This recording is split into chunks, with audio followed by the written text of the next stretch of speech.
How to fix PlayStation Link USB adapter not working. First, unplug the adapter and restart your console or PC. Remove the USB adapter completely, restart the device and plug it back in. Second, try a different USB port. Sometimes the front USB port works better than the rear ports. Third, repair the headset.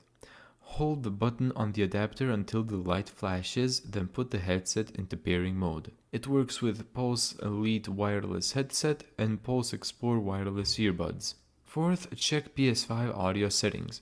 Go to Settings, Sound, Audio Output, and make sure your headset appears as the selected device. And then on PC, reinstall the adapter. Open Device Manager, uninstall the adapter, restart the computer, then reconnect it. Thank you so much for watching this video.